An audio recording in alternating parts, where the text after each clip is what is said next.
Hey guys, this video is an unusual one as it will not cover a single game or a year of games on particular platform. Well, come to think of it, it may not be that unusual, but it's definitely something new for this channel. It's a 1000 subscribers special. So first of all, I'd like to thank all of you for subscribing, liking and, well, watching my videos. I know you have jobs and busy family lives, and whenever you commit an hour or so to watch my videos, it's a chunk out of your days. I really appreciate that commitment. Without you, I wouldn't have ever gotten here to the big 1000. So once again, thank you. What this video is going to be about is a little about my gaming background and a little about why I decided to make those 10 years of gaming videos. I'm a child of early 80s, which is probably something easy to figure out given the amount of retro videos I've released. And as most kids back then, I was a witness to a video gaming revolution. With games evolving from being two paddles bouncing off a square ball, through colorful characters jumping on platforms collecting coins, to finally full-fledged stories with dialogue trees, multiple paths leading to many different endings, and near lifelike simulations. I was lucky to be there and experience the change as it happened through the years. And since I grew up in Europe, early 80s video game crash that happened in the US completely skipped us here. So I never experienced it firsthand and know of it only as part of American pop culture history. The difference, I suppose, is that Europe was mainly banking on personal microcomputers and America favored consoles for video gaming. One way or another, as I was saying, 80s is when I started gaming, and never really stopped since. My first ever system was a wonderful Commodore 64 with a tape deck. Now, that machine was a godsend to me. I loved it to bits and broke at least 24 joysticks playing games on it. And since piracy here was quite rampant back then, original titles were not selling great, as most people just purchased bootlegged tapes with a selection of 10 to 15 games on each. They were usually prepared as themed sets by pirates, so you'd purchase a tape called Platform Games 11 or Sports 15 or some other odd naming like that. And the cassette box inlay would usually list titles of games included, and like a 3-4 words short vague and a usually completely off description of what the game was about. So for instance, let's say one of the games was Pitfall. Everyone knows Pitfall, right? But the description would set something like men running and jumping on crocodiles. Or Popeye, described as strong man catches hearts and punches cans. Now, while this may technically be considered correct, it didn't tell you much about the game.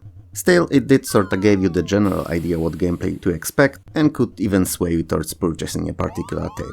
So we were collecting these cassettes, and it was not uncommon for someone who liked specific genre to have, like, let's say, driving games tapes 1 through 9 and so on. But if you think that these were the heights of piracy, you're not even close. Because while these compilation tapes were obviously far from original, we went a step further. Usually when someone bought a new tape that no one else had, all kids in the neighborhood that had C64s would come over one by one to copy it. So there was usually one person with quote-unquote original purchase tape and about a dozen additional copies around the area. Funny enough, you'd think that someone who grew up in such environment would carry on pirating games throughout their life, but that's hardly the case. I own around 3000 titles released in the last, give or take, 25 years, spread over different platforms, with PC being the main one obviously, and every one of them is original. That said, majority of them are digital, so saying that I own them is debatable. But philosophy is definitely not the subject of this video. After C64 I had an Amiga, A500 with 1 MB of RAM to be precise, and that system was a game changer. Quite literally. I mean, I couldn't take my eyes off the TV screen when I first got it. The quality of sound and graphics compared to simple 8-bit machines was on another level.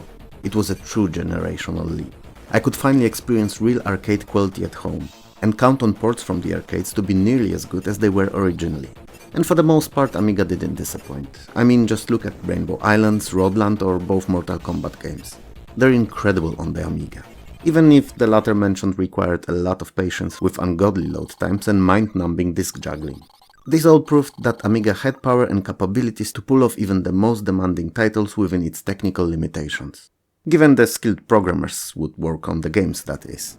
Because on the other hand, we had games like Final Fight and Street Fighter 2, which both looked great on the Amiga, but had so many frames of animation missing from the arcade originals that the gameplay felt jumpy, for the lack of a better word. Did that stop me from playing them to death? No, I loved these. But because my only other experience when it came to conversions from the arcades was C64. It was a few years more before I saw how well this could really play on Genesis or SNES. By then, however, I already had my PC, so couldn't care less for puny consoles. Anyway, Amiga was also a system that I first got to experience my favorite genre in true form. Role-playing games with long and deep plot, multiple quests and adventures, and often more than one conclusion to dozens hours worth of a story. Same could be said about strategies and management games, which I am also a huge fan of. Sure, there were some of these on C64, but given limited memory, storage and processing power of that system, they were very simplistic. On Amiga, there was no such limit, at least not in the first few years, and games could be so much more than ever before. While Amiga was great and I stayed on the platform for as long as I could, at some point it became clear that it would not go any further, especially that Commodore itself went bankrupt. So sometime in 1995 I jumped on the Doom-crazed-induced bandwagon and moved to PC. With my brand new AMD K5 PR133, a rough equivalent of 133 MHz Pentium, with 16 MB of fast either RAM, 850 MB hard drive and 1 MB SVGA S3 Trio 64V Plus graphics, I felt like there was no game under the sun that I wouldn't be able to run, and that everything that came out I could play at highest fidelity and speed. And for the most part it was a correct assumption for the next few years. Given how open and fast progressing PC platform was though, and is to this day really, it was not long before my system became underpowered and had to be upgraded and then eventually replaced. I've stayed with PC as my main gaming system to this very day.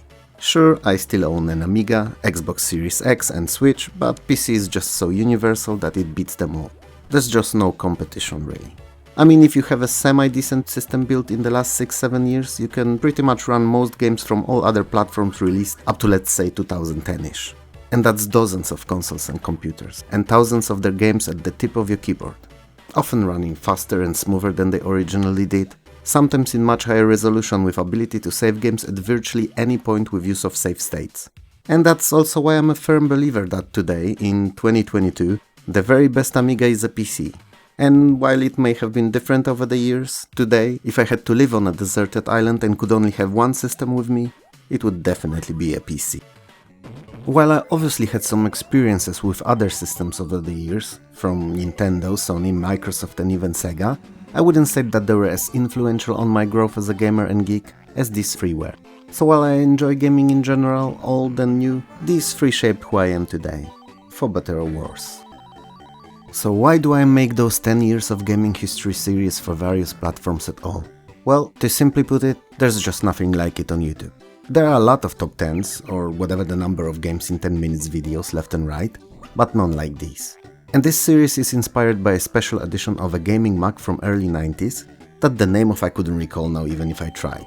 But it was basically the same thing but in paper form. It featured 200 best DOS games, 2 free screenshots for each and just a short brief description of what the game was about. I try to do the same here, but covering games from a particular year. They're either the best, the most interesting, groundbreaking, just fun, or even quirky, odd, unusual or notable in any other way. In short, games worth remembering and playing. So hopefully that's how the videos are consumed by you, my awesome viewers. It may sound a bit uninspiring, the entire series being based on a memory of a gaming Mac and the fact that there's just nothing similar anywhere, but I'd argue that it's as good as reason as any. And as long as there are games worth remembering and people interested in learning about them, or going down the memory lane rediscovering their long-forgotten favorites, I'll keep working on them for as many classic platforms as I can. That said, my channel is called Old and New Video Games, so expect at some point some newer stuff to show up here and there from time to time.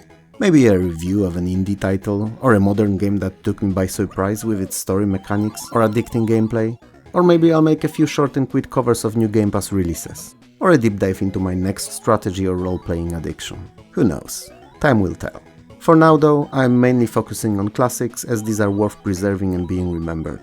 And if my videos help someone track down and play an older title or two, all the work put into making these videos will be well worth it.